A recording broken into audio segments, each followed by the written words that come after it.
47 days.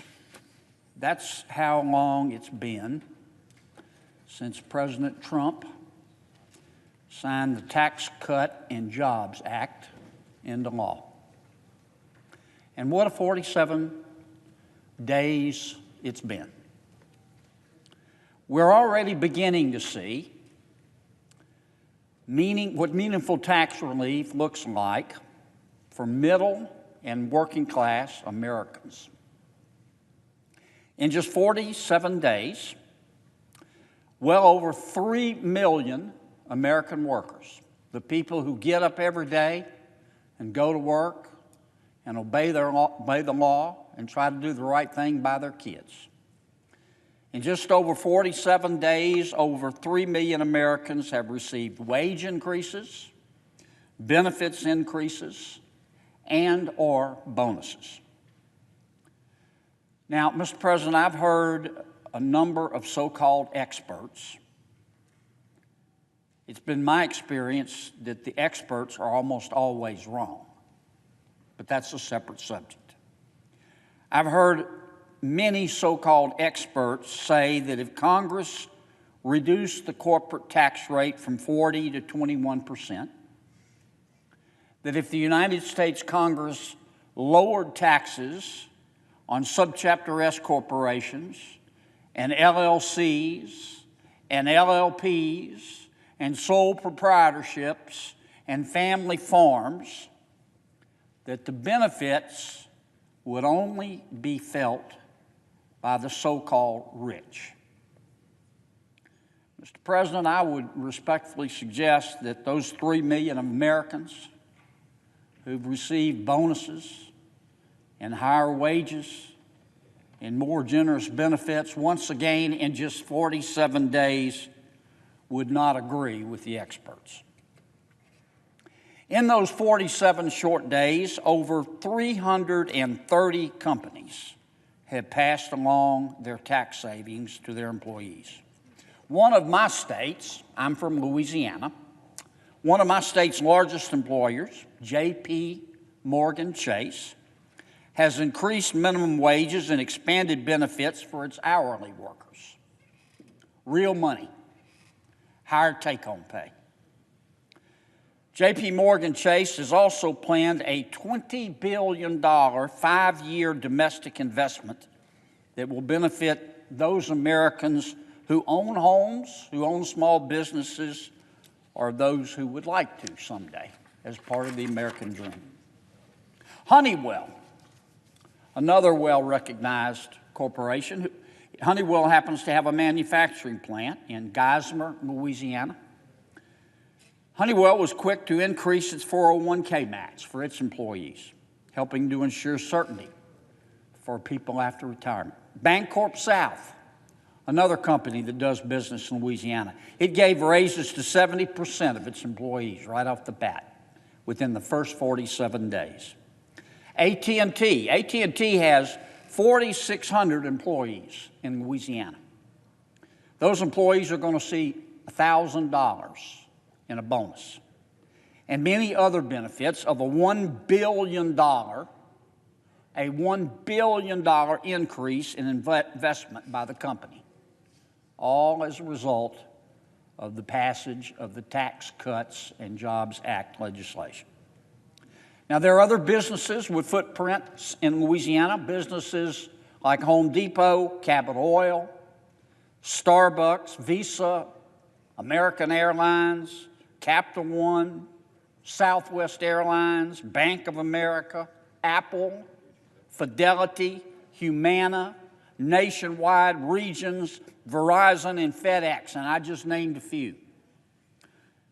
They also made the list of companies that are passing along their savings to the American worker. Furthermore, Mr. President, in my home state of Louisiana, the Tax Cut and Jobs Act is allowing small businesses to grow and reinvest in their employees and into their communities. Thanks to the TCJA, I hate acronyms like you do. That's the Tax Cut and Jobs Act. Thanks to our legislation, Gulf Coast Bank, a bank in Louisiana, actually in the New Orleans metropolitan area, was able to raise its minimum wage to $12 an hour, nearly doubling the federally mandated minimum wage. Gulf Coast Bank was also able to increase its charitable contributions by $75,000. Maybe to some, that $75,000 is mere crumbs. But to the people in Louisiana, that's a lot of money. Blessing Marine in Harahan, Louisiana, immediately took $1 million of its tax savings and increased its employees' benefits. The Tax Cut Act also allowed a brewery, a small brewery in Hammond, Louisiana. I live about 30 miles away. The brewery is called Gnarly Barley. I love that name, Gnarly Barley. Gnarly Barley is going to expand, hire more workers, and provide more benefits to its existing workers. It's not as big as AT&T, but Gnarly Barley and the people that work for it are just as important to my state and to my country.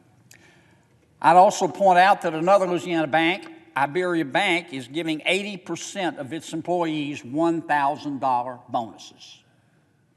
You can call that a crumb if you want to, but in Louisiana, $1,000 is a lot of money, and I think it's a lot of money, Mr. President, to most Americans. I could keep going, but I think you get the point.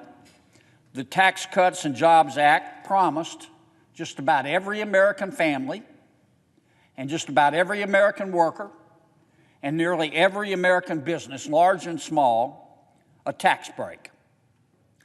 And they're already starting to see the effects. I've said this before, but it bears saying one more time. You cannot be for jobs if you're against business.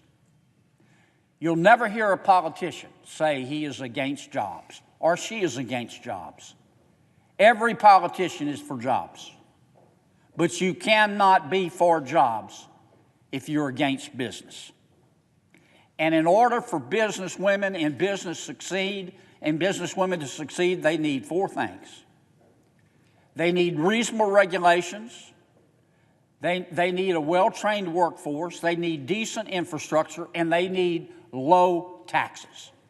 That's what government's supposed to provide, and then government needs to get out of the way and let the free enterprise system work.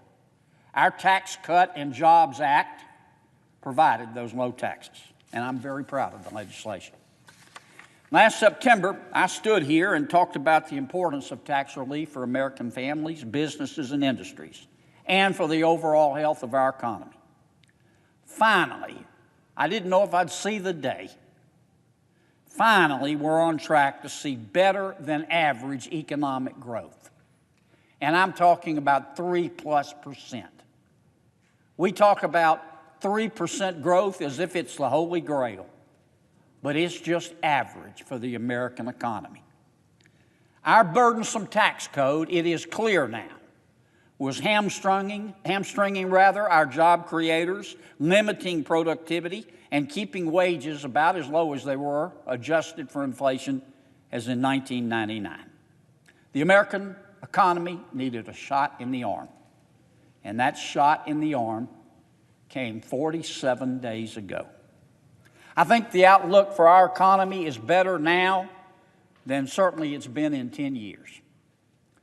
And I guarantee you that in 47 days from now, it'll look even better, because the United States Congress had the courage to legislate what the American people already knew, and that is that people can spend the money they earn better than government can.